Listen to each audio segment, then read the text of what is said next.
Bien amigos, continuamos desde la ciudad capital. Estamos ahora con la grata compañía, como siempre, de Mónica Belling, directora de la revista Proactivo Minero, y de Pedro Gamio, exministro de Energía del actual gobierno, que nos acompañan en este momento. Mónica, gracias. Pedro, muchas gracias por estar con nosotros. Vamos a empezar ahora por Pedro. Bueno, Pedro, ¿cuál es tu percepción? ¿Qué es lo que pasó? ¿Qué es lo que falló? ¿Dónde se produjo realmente el debate en estas elecciones? Bueno, yo no pienso qué es lo que falló. Yo lo que pienso más bien es cuál es la reflexión a partir del mensaje que el pueblo peruano expresa en este primer proceso de la primera vuelta. Yo creo que el pueblo ha castigado la soberbia. Yo creo que el pueblo peruano definitivamente quiere un cambio.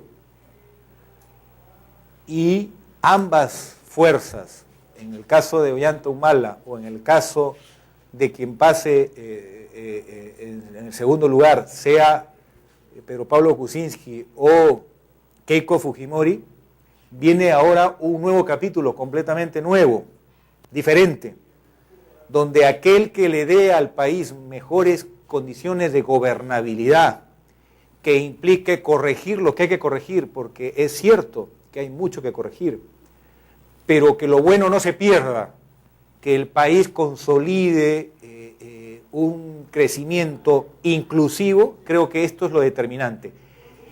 Que en la mayor parte de medios de comunicación no ha habido un debate tan franco ni tan sincero como el pueblo hubiera querido. Por ejemplo, yo no he visto un debate sobre energía en ningún medio tradicional. Los temas importantes han estado en la calle. El tema del gas, por ejemplo. La agricultura. El tema de la educación. Ha salido una prueba bien interesante que muestra que el Perú, hoy, en el nivel de segundo de primaria, los niños tienen capacidad de razonamiento a un estándar internacional, hoy 23%. El año 2006 era 15%. Quiere decir que un poquito hemos mejorado, pero hay 77% de niños peruanos que no pueden entender un texto de lectura en segundo de primaria. Es un indicador realmente preocupante. Entonces, la gran reflexión es, estamos hoy con un crecimiento enorme, espectacular, el más largo en la historia del Perú, pero basado fundamentalmente en la exportación de nuestras materias primas. ¿Por qué no lo aprovechamos en educación? En hacer que en un número determinado de años el porcentaje de niños peruanos que puedan pensar, que puedan interpretar, que puedan leer, que puedan sumar, restar y multiplicar, sea de acuerdo a un estándar internacional. Aquí hay dos Perús. Y hoy estamos viendo en el resultado de las elecciones ese contraste, esa realidad. Y hay otro tema también que debo mencionar, que nadie de los que ha ganado tiene cheque en blanco. Aquel que plantea reformas radicales no va a poder hacer mucho porque necesita conciliar acuerdo político. El Perú no quiere el ensayo estilo Salvador Allende en Chile, que con una minoría se pretendió hacer una revolución, por más democrática que ésta haya pretendido ser. Cuidado con esto. El país no le está dando mayoría calificada a nadie. Quiere decir que se está planteando la necesidad de un acuerdo político, un plan de gobierno claramente delimitado. Un acuerdo como fue el Pacto de la Moncloa en España, o el acuerdo político al que llegó Colombia y que permitió consolidar sus instituciones. Si los políticos que hoy están siendo elegidos no están a la altura de esta responsabilidad, si pretenden una política maximalista de que con un tercio pretendan forzar una mayoría que no tienen, definitivamente el pueblo va a expresar su mandato en la segunda vuelta. De acuerdo. Bueno, tenemos que tomar un poco el ejemplo, como tú dices, de Chile. Todos sabemos la historia de Salvador. Bueno, no todos, obviamente las personas de mediana edad conocemos la historia de Chile. Salvador Allende ganó las elecciones con la tercera parte de la votación. No tuvo el respaldo de los partidos de la llamada derecha chilena. Tuvo el respaldo inicial de la democracia cristiana.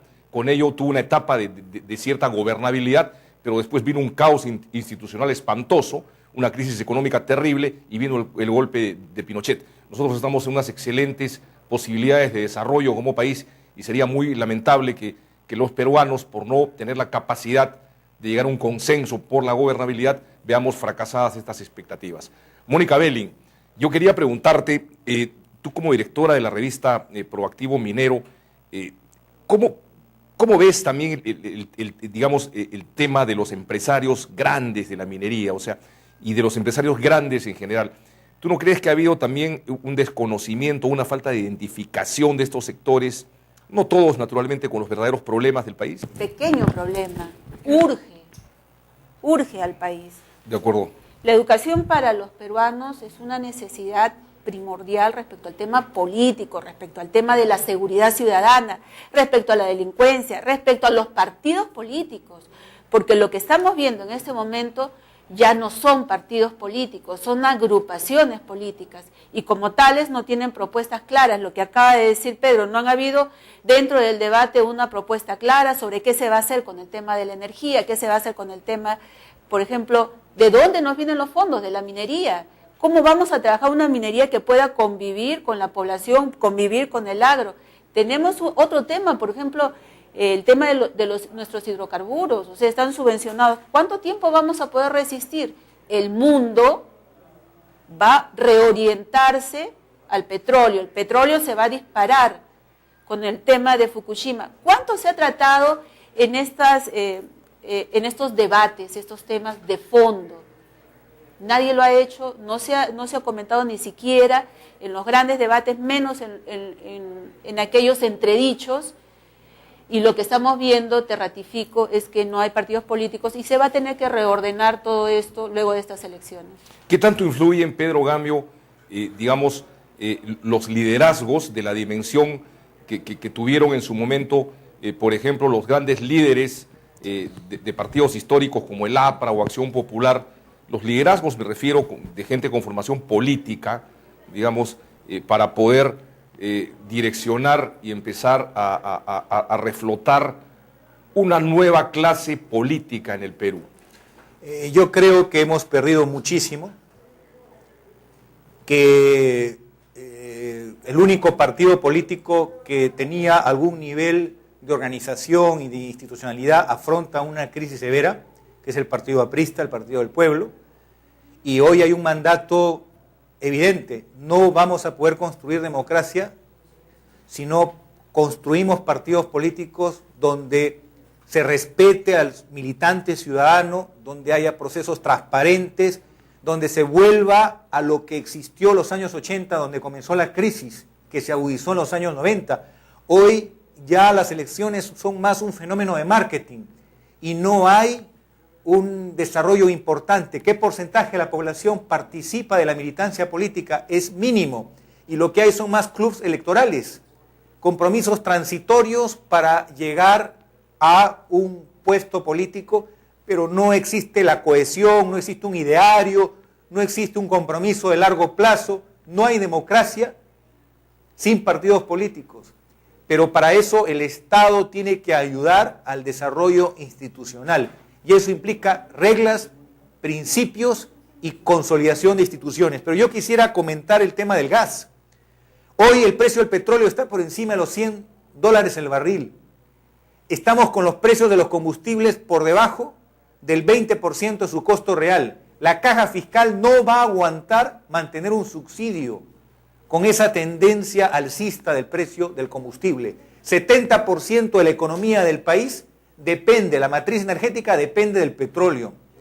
Esta es una bomba de tiempo que debemos resolver y es necesario debatir qué va a pasar con el gas de camisea. No podemos repetir viejas recetas de cantar el himno nacional y meter los tanques a las instalaciones y decir que ahí se resuelve el problema. Pero sí hay un mandato que lamentablemente se ha frustrado con el gobierno que está saliendo, que es la renegociación del gas.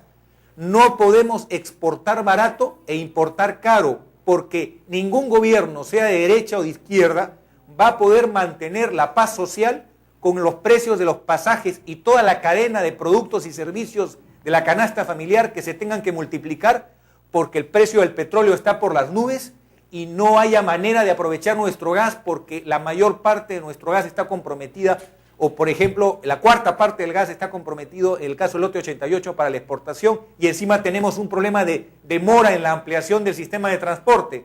Al final hay racionamiento en el suministro de gas en el mercado interno y lo único que queda es renegociar el contrato con Camisea para que una parte del gas que se está exportando hoy, por un número determinado de años, atienda al mercado interno y evitemos que hoy industria, transporte y hogares no puedan usar el gas y tengamos que importar petróleo carísimo, afectando la canasta familiar.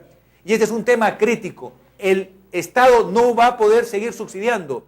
Estamos hablando de millones de dólares. Estamos hablando del bolsillo de todos los hogares. Y este es un tema que no se ha discutido abiertamente, lamentablemente.